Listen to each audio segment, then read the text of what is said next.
On a sweltering day in Alexandria, 30 BC, the once mighty Queen of Egypt prepared for her end.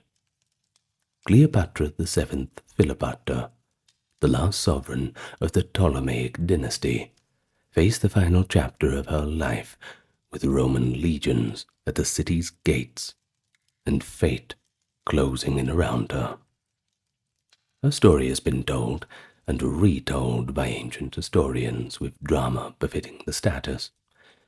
But today, we are going to look into the last days of Cleopatra in chronological form, from the events leading up to the Battle of Actium, through to her final moments with Mark Antony, to the aftermath of her legendary death.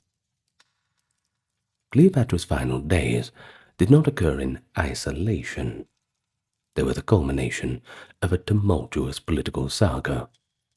The Queen's fate was intertwined with the fall of the Roman Republic's last civil wars.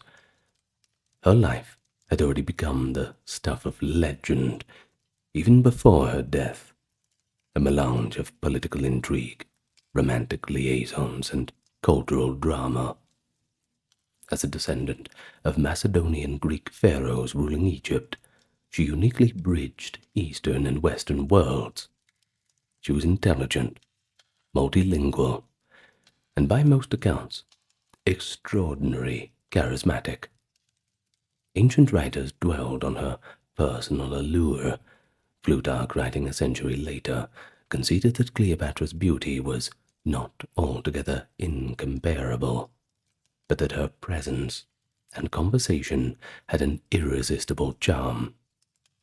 Such charisma allowed her to influence powerful Roman leaders of her day, most famously Julius Caesar, and in those last years, Mark Antony. Yet, it also made her a figure of suspicion and fascination in Rome, where poets and historians alike portrayed her as a foreign temptress, bent on subverting Roman power. In truth, she was a capable monarch, striving to preserve her kingdom's independence amid the ancient power struggles. And it is within this context that we must consider her final days, not as mere melodrama, but as a high-stakes struggle for survival and legacy. Welcome to the channel. If it's your first time here, or you've not yet hit the subscribe button, then I invite you to do so, along with leaving your thoughts in the comments down below. Always helps with the algorithm, and the like button too.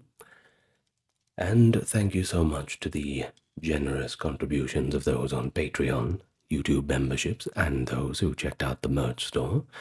That is the reason why all of the content can be enjoyed completely ad-free. Now, with all of the customary welcomes and subtle e-begging out of the way, let's get down to the topic at hand. The last days of Cleopatra. Well, if we really want to understand Cleopatra's end, we have to first set the stage with her alliance with Mark Antony and the chain of events that led to the war with Rome.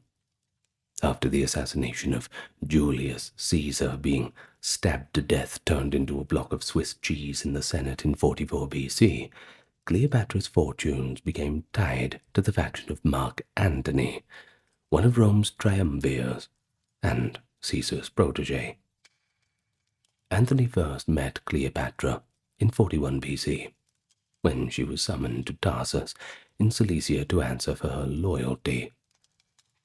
In a legendary episode, Cleopatra arrived on the Cydnus River in breathtaking fashion. She sailed up the river in a lavishly adorned barge, its deck gilded and its purple sails billowing, while oars of silver stroked the water in time to the music of flutes and lyres.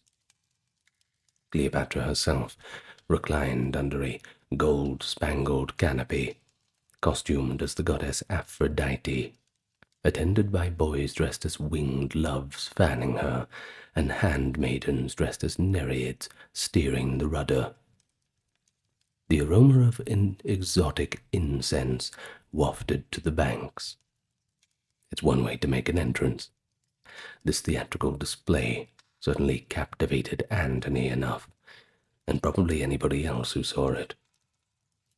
Plutarch describes how Cleopatra charmed the Roman general not just with spectacle, but with wit. When Antony tried to impress her by fishing, and secretly attached a pre-caught fish to his line after failing to catch any, Cleopatra saw through the ruse.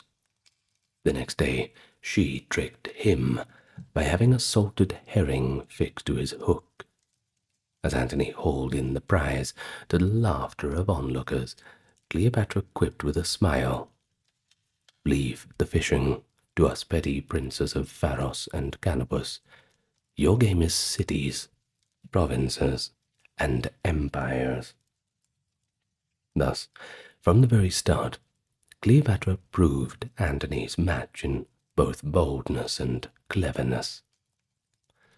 So began one of history's most fateful partnerships, a union of political convenience that soon grew into a deep personal bond. In the years that followed, Antony and Cleopatra's relationship intensified, both politically and romantically. Cleopatra bore Antony 3 children, twins Alexander, Helios, and Cleopatra Selene, and a younger son, Ptolemy Philadelphus, cementing their dynastic alliance. Antony, who controlled Rome's eastern provinces under the triumvirate's power-sharing agreement, lavished Cleopatra with territories. In 34 BC, after a campaign in Armenia, he celebrated a triumph in Alexandria and staged the so-called donations of Alexandria, granting eastern lands and their lofty titles to Cleopatra and her children. Cleopatra was thus hailed the Queen of Kings, and Caesarion, her son by Julius Caesar, was declared the King of Kings in tandem with her. To Octavian, the future Emperor Augustus, and many in Rome, this extravagant honor was intolerable. It appeared that Antony was building a breakaway Hellenistic empire centered in Cleopatra's Egypt. That wasn't to say that tensions between Antony and Octavian weren't already high, but this certainly pushed it to a breaking point. Antony's marriage to Octavian's sister, Octavia, had already collapsed. He formally divorced her in 32 BC, and Octavian was not pleased. He seized the propaganda advantage. He obtained Antony's secret will, and in a masterstroke of political theater, he read it aloud in the Senate. The Romans were scandalized to hear that Antony wished to be buried in Alexandria beside Cleopatra, and had remembered her children in his will too. Portraying Antony as a traitor enthralled by this Eastern queen, Octavian moved to sever his rival's support. In late 32 BC, the Senate, at Octavian's instigation, formally revoked Antony's powers and declared war on Cleopatra. This extraordinary action, targeting a foreign queen, showed Octavian's framing of the conflict. This was not a civil war against Antony, which might have been quite unpopular, but it was a national war to defend Rome from Cleopatra and her oriental trickery. And so, the decisive clash came, the 2nd of September, 31 BC, at the Battle of Actium off the coast of western Greece. There, the naval forces of Antony and Cleopatra met those of Octavian in a confrontation that ancient writers describe in vivid detail. Antony and Cleopatra had mustered a formidable armada of around 500 warships, including massive galleys with 8 or 10 banks of oars, and an army of 100,000 infantry drawn from Egypt and allied eastern monarchs. Octavian's fleet was a lot smaller, 250 ships, and his army roughly 80,000 strong. The difference was, his forces were well trained, very disciplined, and led by his brilliant admiral Marcus Vipsanius Agrippa. Importantly, Antony held the advantage on land. His legions outnumbered Octavian's, yet he chose to stake everything on a naval engagement. Why would an experienced general risk a battle at sea, where Octavian's forces might negate his numerical superiority on land? Ancient historians suggest Cleopatra's influence was decisive in this fateful decision. Plutarch claims that Antony, quote, although he was far superior on land, wished the decision to rest with his navy to please Cleopatra. This remark, likely colored by a sprinkling of Roman bias, casts Cleopatra as the temptress who drew Antony into a strategic battle. Modern historians caution that Antony had strategic reasons of his own to seek a naval breakthrough, perhaps to break Octavian's blockade or to secure a line of retreat toward Egypt. Nevertheless, the image of Cleopatra urging a naval battle fit neatly into the narrative of her siren-like influence over Antony. On the day of the battle, Antony's fleet sailed out from the Ambracian Gulf to confront Octavian's ships. The fighting was intense and chaotic. Antony's heavy war galleys, towering like floating fortresses with wooden towers on deck, struggled to close with Agrippa's lighter and more maneuverable Libunian vessels. For several hours, the contest hung in the balance, with ramming attacks and volleys of flaming missiles. But around midday, Cleopatra herself made a fateful move. With her personal squadron of 60 ships, she suddenly raised sail and fled the battle, heading out into the open sea. Observers saw the Queen's distinctive purple sails unfurl, and her fleet disengaged from the melee. Antony, upon noticing her departure, reacted in an astonishing way of his own. He broke off the fight and followed her, abandoning his own engaged navy and army. He sailed after Cleopatra's fleeing squadron. Roman historians universally condemn the decision.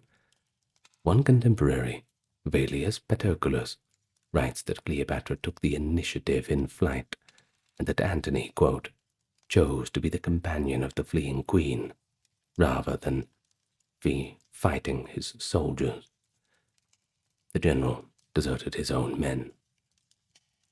Whether Antony's flight was premeditated as part of a backup plan or spontaneous, its effect was catastrophic. Leaderless and demoralized, the remainder of Antony's navy fought on only a short while before collapsing in defeat. By late afternoon, the battle was over. Actium was an unequivocal victory for Octavian. The aftermath of Actium sealed Cleopatra's last hopes of having any kind of victory. Octavian's forces captured Antony's abandoned camp and the vast treasure it contained. Antony and Cleopatra, however, had escaped. They managed to break through with a portion of their fleet and fled south. Octavian did not immediately pursue them to Egypt. Instead, he consolidated his control of the eastern Mediterranean, while Antony and Cleopatra wintered in Greece. The propaganda impact of Actium was enormous. Octavian's supporters proclaimed that Apollo, the patron god that Octavian claimed, had triumphed over Dionysus, a god Antony fancied on that day. Octavian himself later founded a city, Nicopolis, the city of victory, right there on the Actian shore to commemorate his win. Of course, back in Rome, the news was greeted with jubilation. Horace, writing just a year or two later, penned an ode exulting that the foul, doom-laden queen was defeated, and that now was the time to drink and celebrate. Even the epic poet Virgil later enshrined the Actian victory in his Aeneid, depicting Octavian's triumph over an Egyptian queen on the shield of Aeneas, a scene blending recent history with mythic grandeur. Such poetic exaggeration aside, the real Cleopatra was far from beaten yet.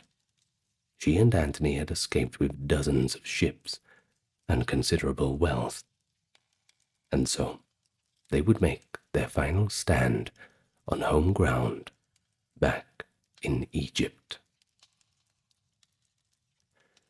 After the disaster at Actium, Antony and Cleopatra regrouped in the only secure place left to them, back on the home front.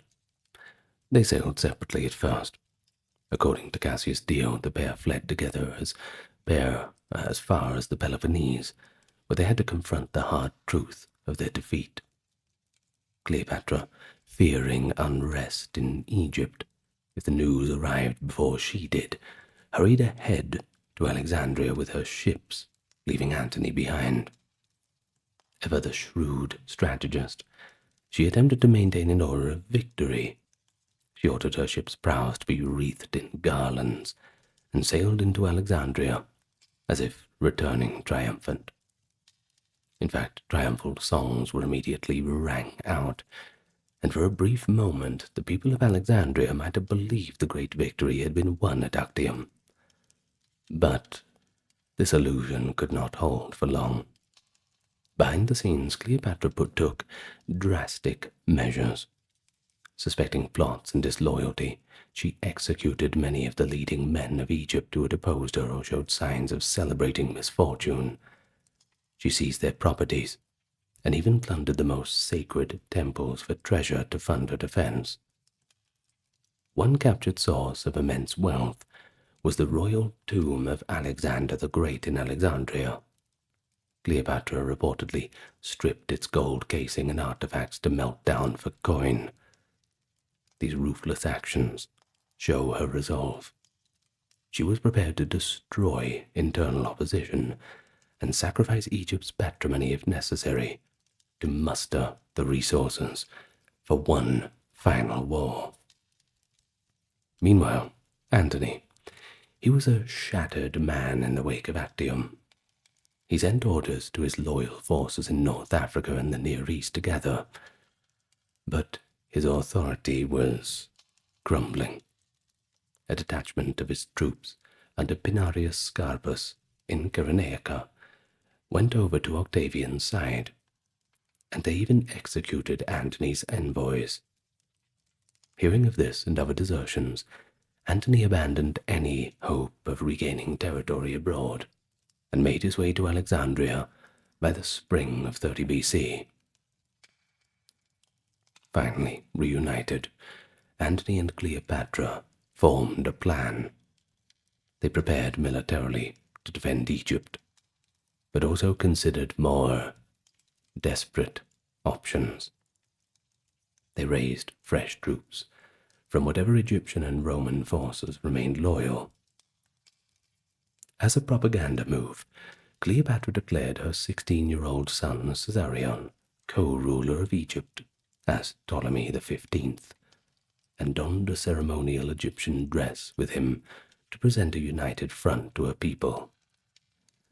Antony, for his part, ceremonially inducted his eldest Roman son Antulus by his late wife Fulvia into the ranks of adult men in Alexandria, a gesture to rally support by emphasizing a dynastic line of succession in their cause.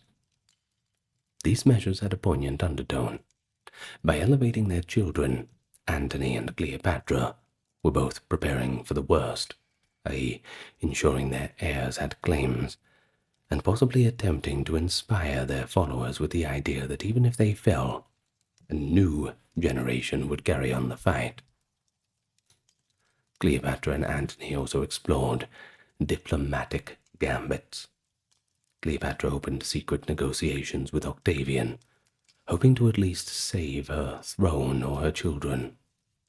According to Dio, without Antony's knowledge, she sent messengers to Octavian, offering him a golden crown, scepter, and throne, effectively offering to betray Antony and yield Egypt in exchange for her and her family's safety.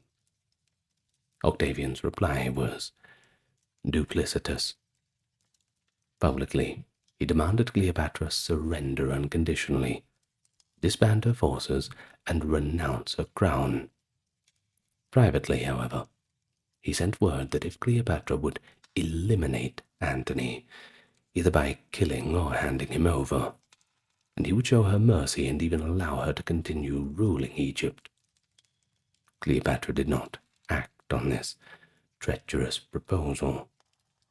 Her loyalty to Antony and perhaps fear of Octavian's ultimate contention ultimately kept her from betraying him completely. But the very fact that Octavian's secret offer became known caused quite a lot of friction.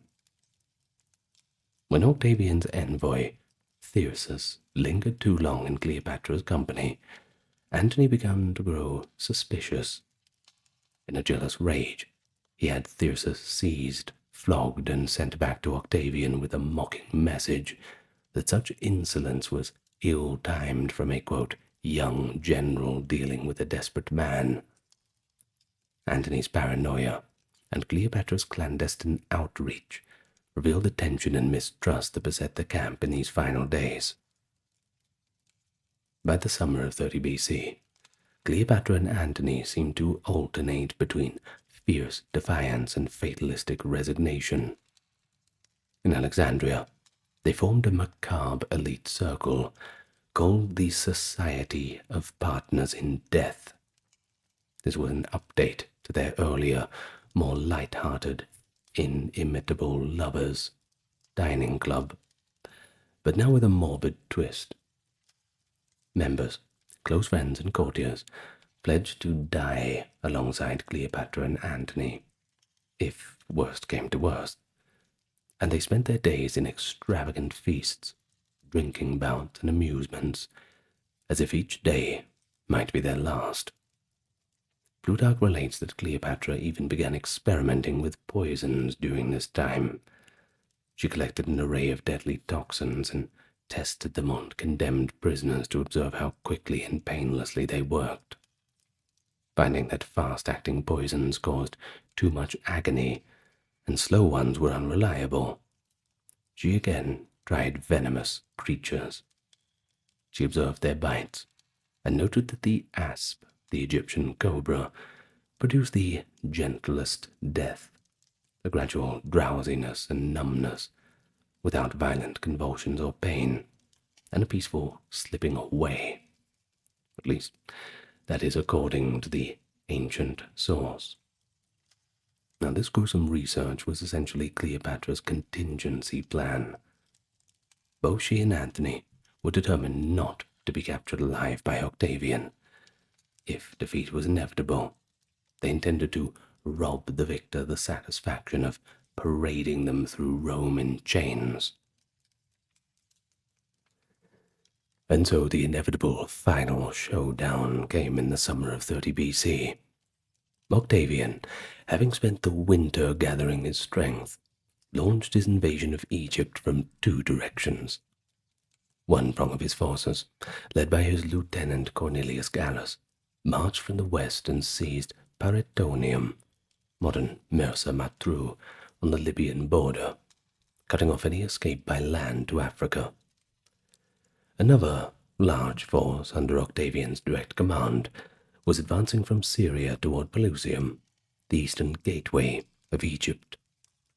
As Octavian's legions approached, the frontier city of Pelusium fell with suspicious ease. Rumors swirled that Cleopatra had instructed the commander of Pelusium to surrender without a fight. Perhaps a calculated ploy to stall Octavian, or a hedge in case she needed to negotiate later. If so, it availed her little. Antony, hearing of Pelusium's quick capitulation, suspected treachery, and in fury ordered the execution of the man's wife and children. Well, despite any intrigue, Octavian pressed on relentlessly. That poor commander, though, the poor commander of Pelusium, I'm sure he didn't deserve that. Well, Cleopatra, ever the strategist, had prepared a final redoubt in Alexandria, a large mausoleum tower she had constructed near the Temple of Isis. Into this imposing monument she moved her most valuable treasures: gold, silver, jewels, ivory, spices, all the wealth of the pharaohs. She also stockpiled there vast quantities of wood, oil, and tow. The message to Octavian was implicit. She could torch these riches, and herself, rather than let them fall into his hands. Octavian, aware of this leverage, reportedly sent frequent reassurances to Cleopatra that he intended to treat her and Egypt well if they surrendered. These vague hopes were meant to keep Cleopatra from a conflagration where she took her own life as he closed in on the city. In the late July of 30 BC, Octavian reached Alexandria. Antony, in a last burst of energy, led his remaining forces out to confront the invaders. In a skirmish outside the city near the Hippodrome, Antony's troops actually achieved a minor victory. They routed a detachment of Octavian's cavalry and pushed them back toward their camp. Elated by this small success, Antony returned to the palace and exuberantly kissed Cleopatra in his armor, declaring that he had scored a meaningful win at last. Cleopatra rewarded the brave cavalryman who had distinguished himself by giving him a golden breastplate and helmet right there on the spot. Yet, the morale boost was all pretty short-lived. That very night, the decorated soldier deserted to Octavian's side, and he didn't even return the gifts. He took them with him. Thanks for the presents. Well, that was certainly a sign of any that loyalty was evaporating even among the closest ranks. Antony's challenge to Octavian for a personal duel, a gesture to salvage honor, went unanswered. Octavian coolly remarked that Antony had many ways of dying without needing to duel. Realizing that Octavian would not be baited into single combat, Antony resolved to stake all on a last coordinated assault by land and sea. And so, on August the 1st, 30 BC, the final battle for Alexandria began. At dawn, Antony arrayed his infantry inside the city walls, while Cleopatra's remaining fleet of ships lay in the harbor, ready to sally out. Antony expected a desperate flight, perhaps hoping that his fleet, staffed with crews of die-hard loyalists, would show more resolve than at Actium. But in a cruel twist of fate, as soon as Cleopatra's ship sailed forth to engage Octavian's fleet, they raised their oars in salute and went over to the enemy. The entire Egyptian fleet defected nearly without a fight, saluting Octavian's navy and uniting with their Roman brothers. Antony's cavalry, seeing this betrayal, also rode off and surrendered to Octavian. At this, Antony's infantry was quickly surrounded and defeated. The battle was over, almost as soon as it began, decided not by valor, but by treachery. Antony was understandably quite upset. He reportedly cried out that Cleopatra had betrayed him, suspecting in his shock that the queen might have secretly negotiated these desertions, when in truth Cleopatra's allies had likely just lost hope and acted on their own. Cleopatra herself, fearful of Antony's wrath and the victorious Romans now at the gates, retreated into a fortified mausoleum and barricaded herself inside. From within, she sent messengers to Antony, falsely informing him that she was dead, hoping to either spur him to swift action or prevent him from endangering her in a rage. The effect of Cleopatra's ruse on Antony was instantaneous and tragic. Believing the woman for whom he had sacrificed everything for was now gone, Antony fell into despair. He lamented, "What is there left worth living for?" According to Plutarch, he moaned that fortune had taken away his last reason to live. In that moment, Antony decided to follow Cleopatra. He returned to his residence, opened his coat of mail, crying that he would soon join her. He had a loyal servant, Eros, whom he had long entrusted with the duty of killing him in case of dire need. Antony ordered Eros to finally fulfill that promise. The devoted Eros drew his sword as if to strike, but instead, in a final act of loyalty, he turned the blade on himself and fell dead at Antony's feet. Deeply moved, Antony exclaimed, "Well done, Eros. You show me what I must do." He then took his own sword and impaled himself, delivering a grievous wound to his abdomen. However, the blow was not immediately fatal. Antony collapsed on a couch, bleeding profusely but lingering between life and death. He begged one of his guards to deliver the final stroke, but the man fled, unwilling to hasten the general's end. As Antony lay there in agony, an urgent message came from Cleopatra's servants. The queen still lived and had summoned him to her tomb. Startled and reanimated by the news, Antony begged to be carried to Cleopatra at once. A few loyalists hoisted the dying general and bore him to the base of Cleopatra's mausoleum. Cleopatra, peering down from a window, for she had locked herself inside and would not open the doors even for Antony's men, saw her beloved in his last moments. In a display of desperate determination, Cleopatra and her two maidservants hoisted Antony up the side of the monument. She had her servants tie Antony to ropes, and, with Cleopatra herself grasping and pulling, they drew him up the high wall, inch by inch. Some accounts say Antony, bleeding and writhing in torment, reached out his hands toward her as the ropes pulled him aloft, and Cleopatra strained with all her queenly strength, her face contorted with effort, to bring him in. At last, Cleopatra and her women hauled Antony through the window. They laid him on a bed.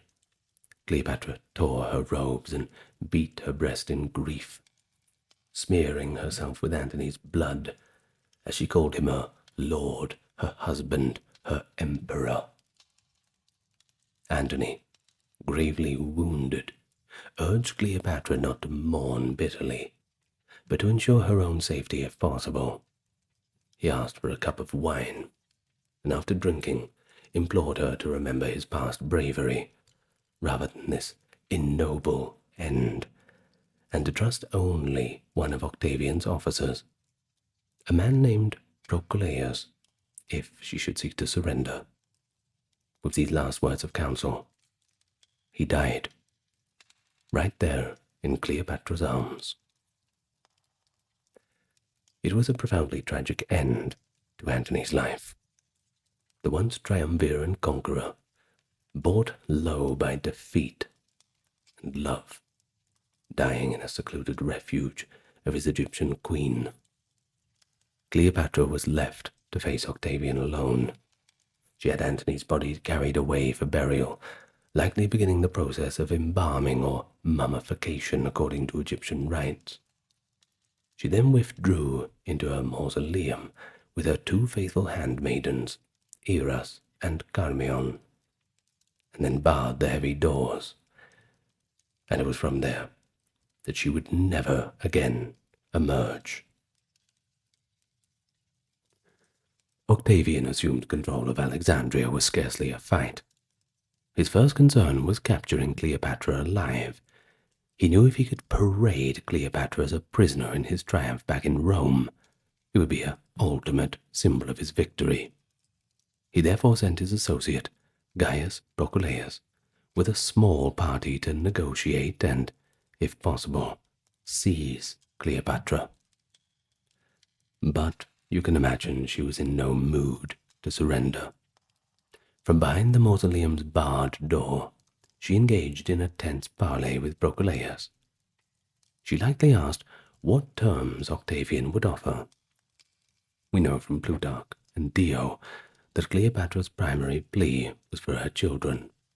She begged that her children be spared and allowed to inherit the kingdom, even if she herself must be taken to Rome. Proculaeus responded with kind words, urging her to trust Octavian's mercy. But as they spoke, he was furtively looking for a way in. The mausoleum's high windows, one of which had just been used to pull Antony up, and at least one low window or door on the ground level were available for entry points. Proculaeus noticed an opening not fully secured. In a swift move, he and his men placed a ladder and climbed in through the upper window Cleopatra had used for Antony. They dropped down into the chamber, suddenly appearing before the queen. She was taken by surprise. One of her women cried out, "Wretched Cleopatra, you are taken alive." Seeing Proculaeus unexpectedly inside, Cleopatra snatched a dagger from her waist and tried to stab herself. But Proculaeus was too quick. He dashed forward and seized her, preventing the attempt.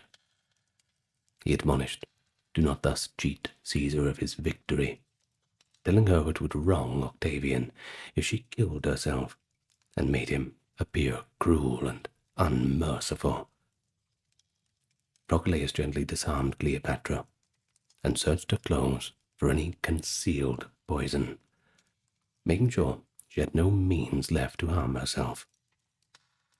Octavian had also sent his freedman, Epaphroditus, into the tomb with orders to keep strict watch on Cleopatra, but otherwise treat her as courteously as possible. Cleopatra was now effectively a prisoner, albeit an honorably kept one. Now, that is the account that we have from Plutarch and Dio. So not long after, Octavian himself entered the captured city and met with Cleopatra. The encounter must have been psychologically charged. Octavian, the 32-year-old victor, sober and controlled. Cleopatra, the 39-year-old queen, proud but now at his mercy.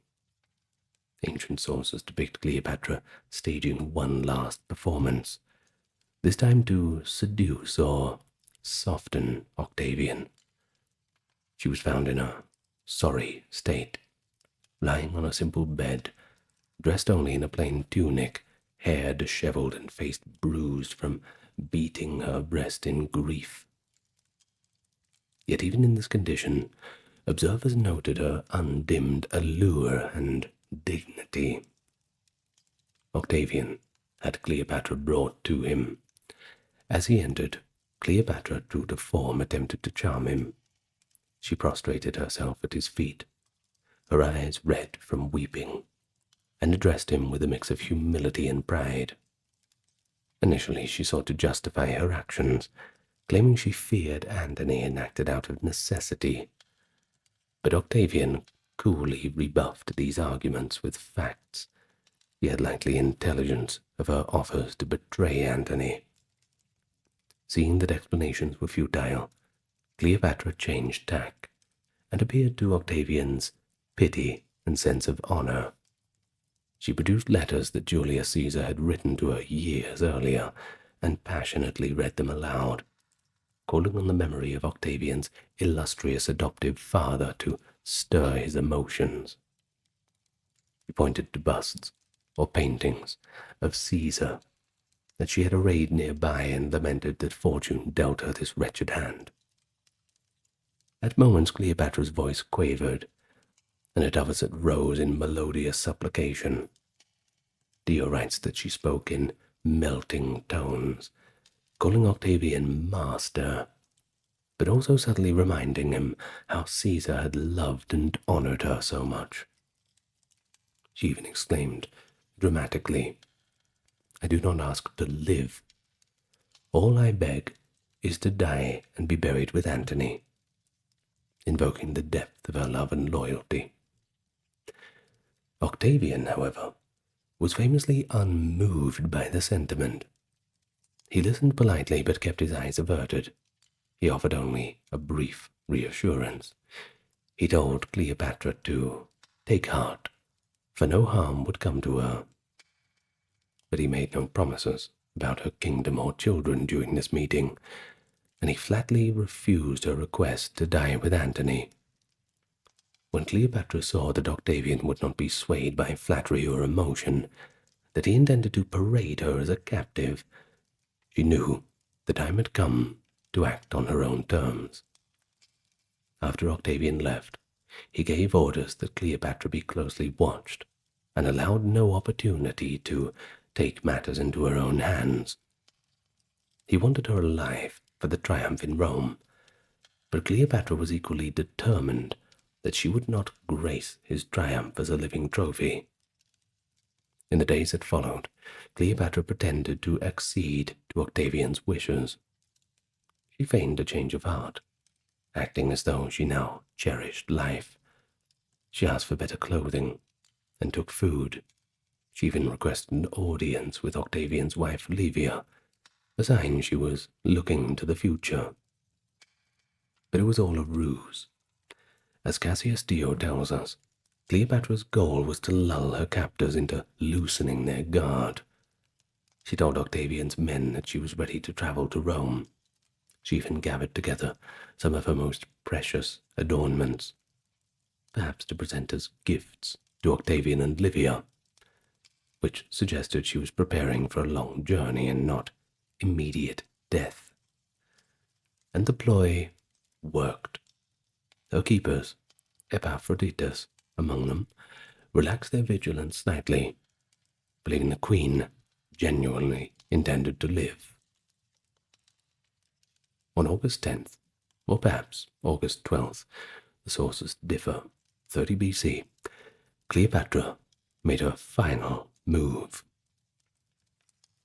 She was allowed to visit Antony's tomb to pay her respects. There, in a poignant scene, she embraced Antony's urn and wept, calling his name. She cried out, according to the old sources, "Nothing could part us in life, but now in death it seems we may be separated. You, a Roman, lie here in Egypt, while I shall lie in a foreign land. If there is any power in the gods of Rome, do not let me be led in triumph." This lament, recorded by Plutarch, shows Cleopatra's greatest fear, that she would be taken to Rome and humiliated in a parade. After this farewell, she returned to her quarters and prepared for the final act. She ordered a luxurious last meal. According to legend, she then asked a peasant to bring her a basket of figs. Inside that innocuous basket, hidden beneath the ripe fruit, was an asp, the very snake whose venom she had determined to use. When the guards at the mausoleum door inspected the delivery, they saw only figs and a farmer bringing food, and so they let it pass. Cleopatra dismissed all attendants except her 2 faithful women. She then composed a brief note to Octavian, a final request that she be buried alongside Antony, and sent it off. As soon as the messengers had gone, Cleopatra sealed herself in the chamber with Iras and Charmion. And what happened next has become legendary.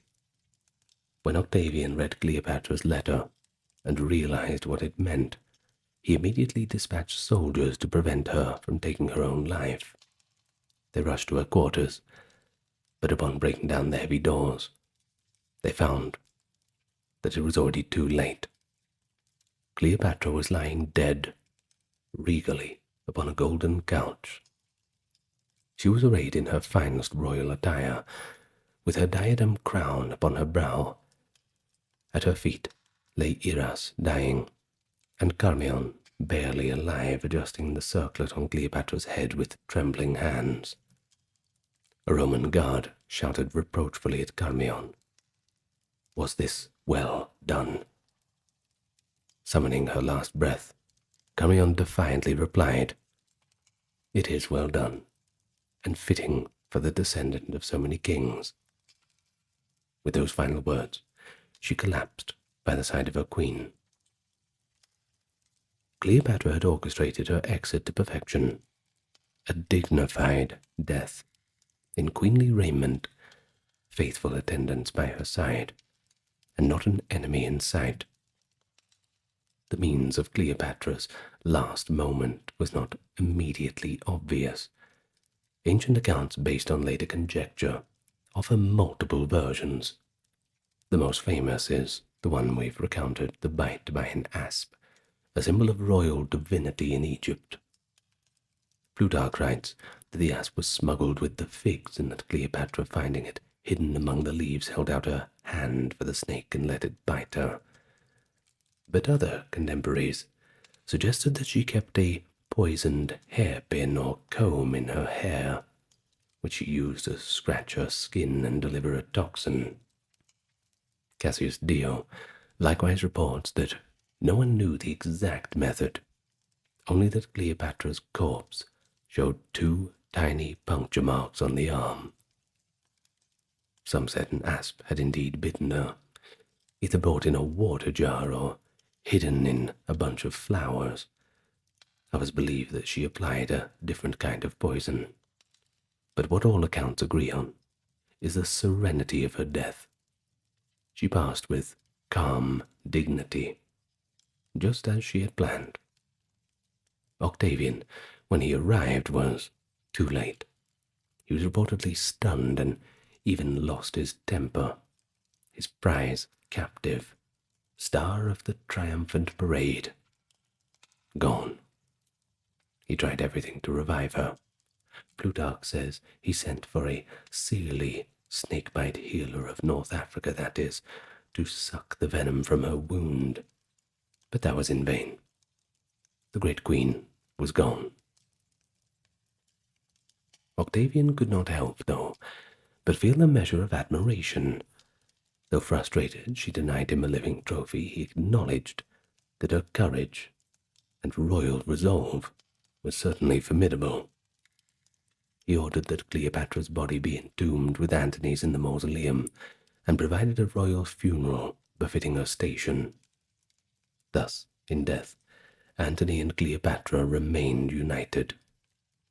She had lived about 39 years, and had reigned as the Queen of Egypt for 22 of them, the last of the Ptolemaic line, and with her death, the line of the Egyptian pharaohs, stretching back 3 millennia, came to an end. With Cleopatra's death, the victory of Octavian was complete. The Roman Republic's civil wars, which had raged on and off for decades, came to a close. Octavian stood as the sole master of the Roman world. Egypt, the fabled land of the pharaohs, was reduced to a Roman province in 30 BC. It would henceforth be governed by a prefect appointed by Octavian, now taking the name Augustus, and its immense wealth, especially the grain supply, was appropriated for Rome. Octavian took no chances in securing his win. He had Cleopatra's teenage son, Caesarion, allegedly the son of Julius Caesar, captured and executed One of Octavian's advisers quipped dryly, "Too many Caesars is not a good thing," summing up why Caesarion could not be allowed to live as a potential rival. Antony's eldest son, Antyllus, had already been put to death after seeking sanctuary, dragged from the statue of Julius Caesar in the city, and killed on Octavian's orders. However, Octavian did spare the young children of Cleopatra and Antony. These three orphans, Alexander Helios, Cleopatra Selene, and Ptolemy Philadelphus, were sent to Rome and paraded in the triumph, tiny gold chains adorning them as they walked, a pitiable spectacle to arouse the sympathy of the crowd. After the spectacle, Octavian handed the children over to his sister Octavia, who was Antony's Roman widow, to raise in her household. Octavia, by all accounts, a gracious and compassionate woman, brought them up alongside her own children, ensuring that they were educated and cared for. In later years, Cleopatra's daughter, Cleopatra Selene, was married off to King Juba II of Mauritania, thus continuing her mother's dynasty, just in a new form. And her sons, well, they disappeared from history, likely dying young or living in obscurity. Back in Alexandria, Octavian saw to it that Cleopatra and Antony were buried together in a splendid tomb. He allowed Cleopatra's attendants, Iras and Charmion, to be buried honorably beside her as well. According to Plutarch, a certain Archibius, a close friend of Cleopatra, paid Octavian a hefty bribe of 2,000 talents to ensure Cleopatra's statues would not be destroyed in Alexandria, whether out of pragmatism, or perhaps admiration, or maybe a little bit of both. Octavian permitted Cleopatra's legacy to have some dignity in Egypt, even as he completely obliterated Antony's. As for Octavian's own perspective, it seems he has mixed feelings. Suetonius later wrote that Octavian anxiously wished to save Cleopatra for the triumph, and was vexed when she passed away. But nonetheless, he viewed her death as a fittingly lofty end, and ensured due honor was given to her burial. The fall of Cleopatra reverberated throughout the ancient world. For Rome, it marked the final consolidation of power under Octavian. In 27 BC, Octavian was granted the title of Augustus by the Senate, becoming the first Roman emperor. And the age of the Roman Empire began, directly predicated on the wealth and stability that the annexation of Egypt provided. Augustus himself highlighted the conquest of Egypt in his Res Gestae, an autobiographical inscription, proudly noting that, quote, Egypt was added to the empire of the Roman people in his consulship, a nod to the immense significance of Cleopatra's defeat. Culturally, Cleopatra's dramatic end cemented her status as a near mythic figure. Roman writers of the early empire often cast her as the embodiment of the East, luxurious, cunning, and decadent, yet also irresistibly alluring. The biases of our sources become evident in their post-mortem appraisals. The Augustan poets, writing soon after her death, had sung of Cleopatra as a monster, in the context of war at least. But even they concluded grudging respect. Horace's ode, while initially celebrating her downfall, ends by praising Cleopatra's courage in death. He describes how she dared to gaze at her fallen kingdom with a calm face, and took venom into her body, scorning to be led in triumph, thus meeting death more bravely than anyone could have expected. Virgil, in his epic, depicts the Battle of Actium on Aeneas's divine shield. In Virgil's rendering, highly flattering to Augustus, Cleopatra appears as the Egyptian wife in the midst of the fray, her presence sullying the purity of Rome until she is vanquished by Augustus, after which the personification of Discordia flees, and Bellona, war, recoils. The propagandistic tableau, casting the war against Cleopatra, as almost a mythic clash of civilization versus chaos. Later, historians like Velius Paterculus and Florus, writing under the Roman Empire, echo the same sentiments. Florus, for example, characterizes her as having enslaved Antony to her love, and demanded the Roman Empire as the price of her favors, an image of a wily seductress who nearly undid the great Roman Republic.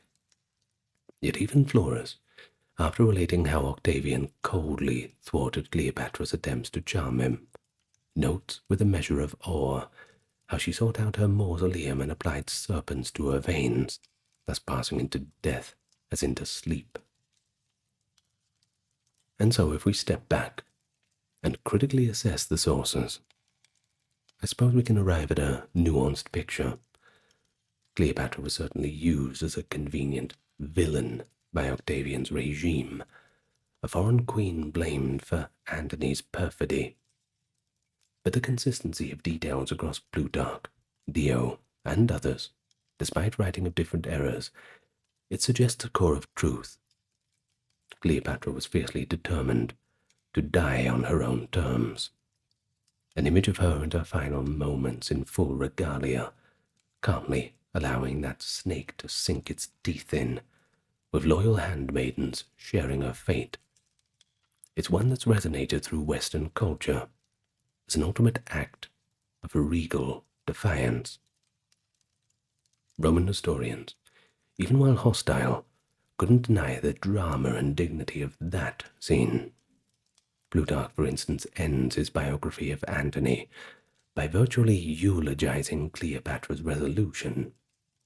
He notes that Octavian himself was moved to pity and admiration at her death, and that Cleopatra's high status was such that even the hard-nosed conqueror did not dare to drag her reputation through the mud afterward. Cleopatra's monuments and memory were largely respected in Egypt under Augustus, helped by that heavy bribe, and Augustus's desire to appear magnanimous. In Rome, however, she became a cautionary tale, an example of the danger of unbridled female influence and Eastern luxury corrupting a Roman man.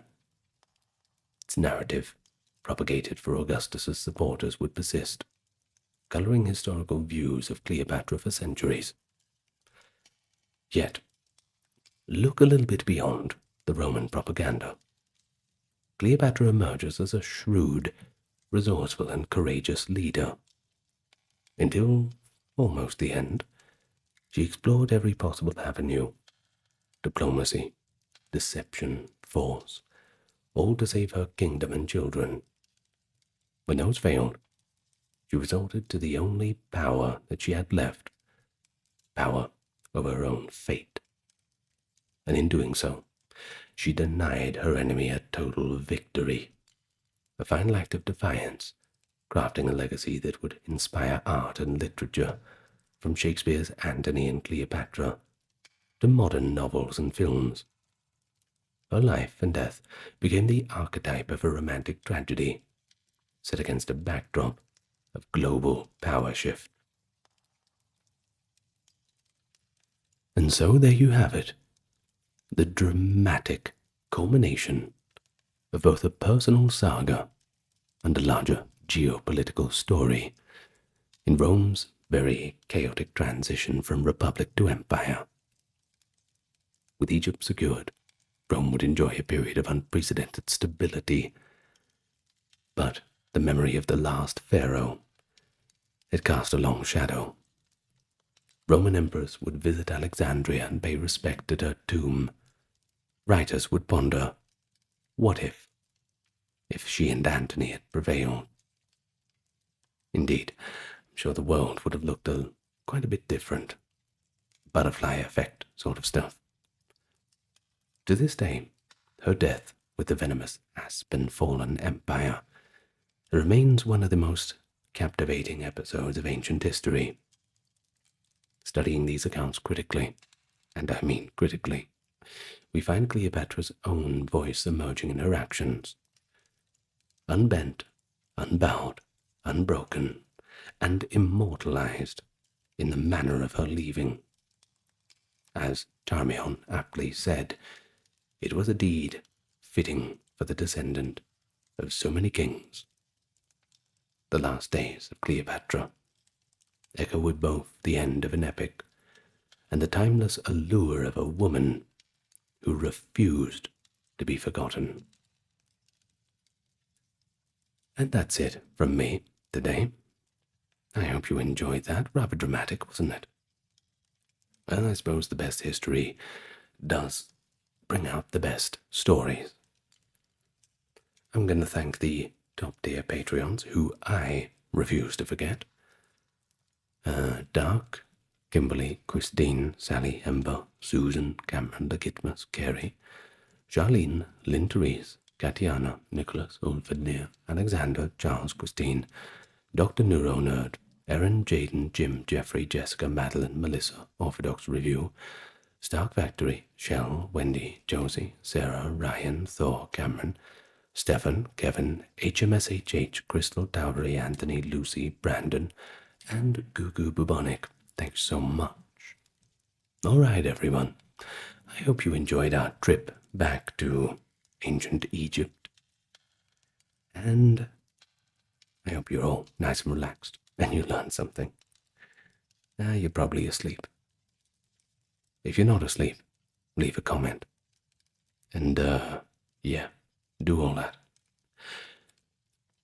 All right, good night, everyone. Lots of love to you all, and I will see you next time you feel like coming back. Goodbye for now.